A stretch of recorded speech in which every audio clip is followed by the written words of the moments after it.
Hello guys, this is Rookie from the back with us and welcome back to another video of reacting to Mr. Nightmare. Yes guys, yes, I'm back reacting to Mr. Nightmare and I really love these videos. But before I start this video, please do subscribe my channel, Mr. Nightmare. He's got a lot of tons scary stories that you guys can watch. So yeah guys, I'm gonna do 2 reacting to Mr. Nightmare stories this night because depends on my neighbor coming in. So this video is gonna be my neighbor without my neighbor, but I don't know if the next video reacting. Hold on. So yeah guys, this is my neighbor's little brother. His name is Rohan. Rohan, say hi. Hi. Hi. Say hi YouTube. Hi. So Rohan, we are going to watch a scary video, okay? To meet Mr. Nightmare. Hey guys, let's get into it. So yeah guys, we're going for the creepy abandoned building. Horror stories. Come. Take.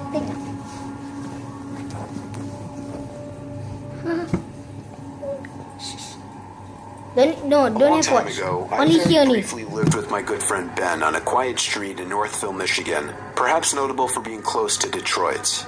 Okay.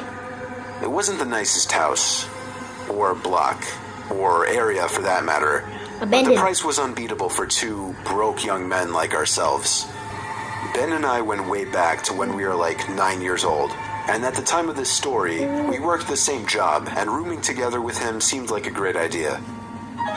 On our first day there, we quickly figured out that the creepy-looking house across the street with the overgrown grass and bushes was abandoned, as were a lot of the houses around the area. In fact, something we somehow hadn't noticed before, there was even graffiti next to one of the front windows and on the fence.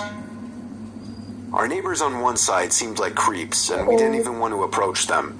The neighbor on the other side was an older dude, a very interesting, hippie-ish kind of guy. His name was Marv. He Okay. had long gray hair with a matching long gray beard.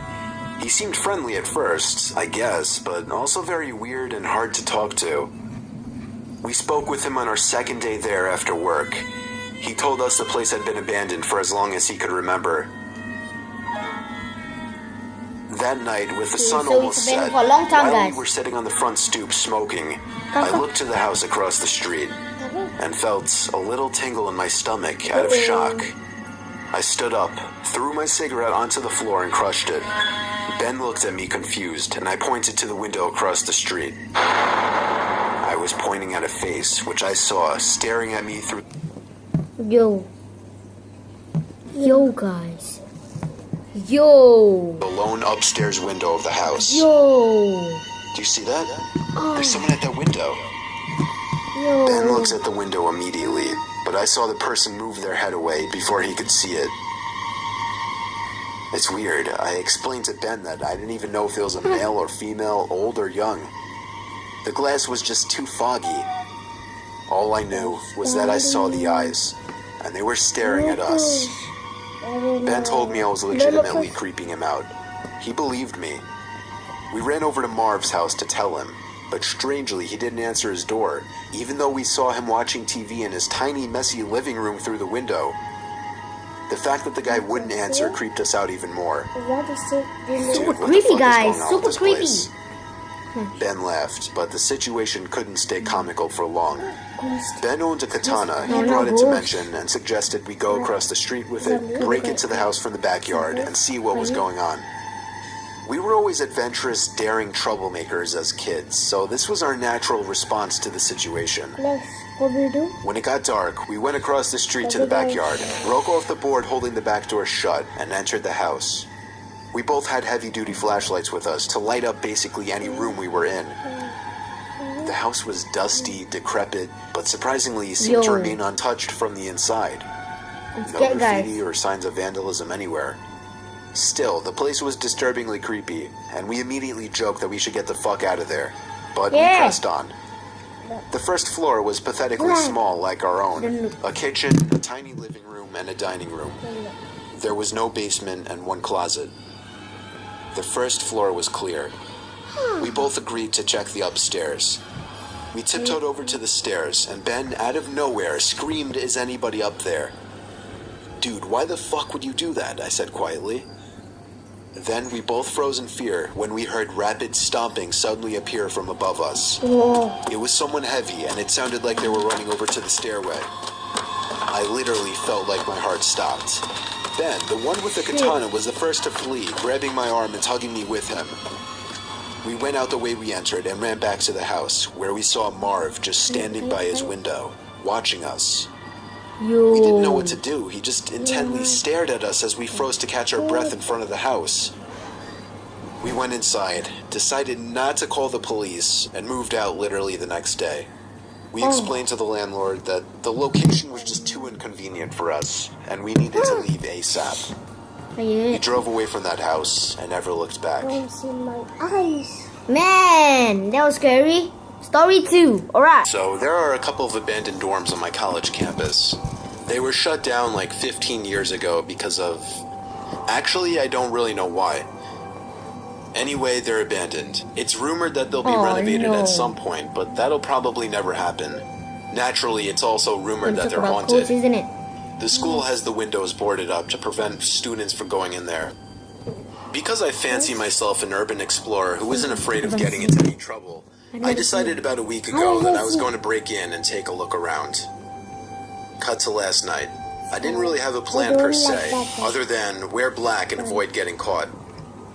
Security on campus has been tightened recently, but I didn't have any issues getting in unseen.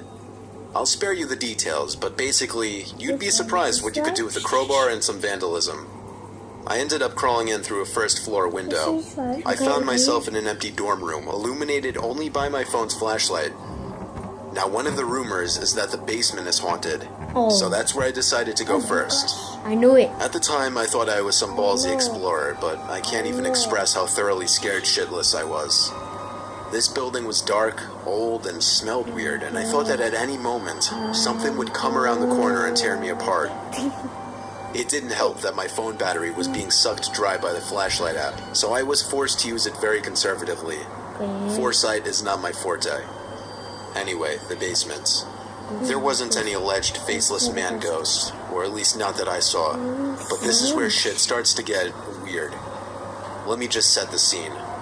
I very carefully descend the stairs. I open the door at the bottom and step into, well, a room. A completely normal room, although a little colder and with a stickier floor than I would have preferred, but otherwise completely normal. I swept my flashlight across the opposite wall, and there was another door. Probably just a laundry room, I thought. I'll go in there and take a look around, and then get out of here before I piss myself. Wait. And then I could brag to my friends that I explored the basement of one of the abandoned dorms. But it wasn't the laundry room. I opened the door to a sea of red on the floor. There was a drain in the middle of the room, but it seemed to be clogged with various organic materials. Shiny, red organic materials. I caught a glimpse of a black pentagon-like thing on the ceiling. And then I fucking ran. Up the stairs, down the hall, and out of the window I busted earlier. I didn't stop running until I got back to my dorm. I laid in bed, wide awake, absolutely terrified. I managed to fall asleep sometime after my roommate left for class. No I got way. up around 11 o'clock. I found a piece of paper that had been slipped under the door. Did you like what you saw? It was written in bright red ink. It's gotta be someone just fucking with me, but damn, they're good at it, because this legitimately creeps me out. My God. You know what, guys? I'm ending this. I'm sorry, guys. If you guys wanna see the whole video, please be sure to watch. It's really creepy. Abandoned building horror stories. Yeah, from Mr. Nightmare. Oh my gosh, my hair. So yeah, guys, it's super creepy, guys. I really got goosebumps. Yeah, I really got goosebumps. And yeah, if you think Rohan is cute, please give me some likes. Here's a video. Rohan, say hi again. Hi. And say bye-bye. Oh, my head. Alright, guys. For those who are new to my channel, first time watch my videos, I just want to say hi. My name is Shukri Fana Bayakumbaras, and thank you for watching my videos. If you are, I'm 10 years old now, And yeah, please do subscribe my channel and join the Backroom Brothers team like you guys always do. So yeah guys, see you later, alligator. We will see you next time. Goodbye.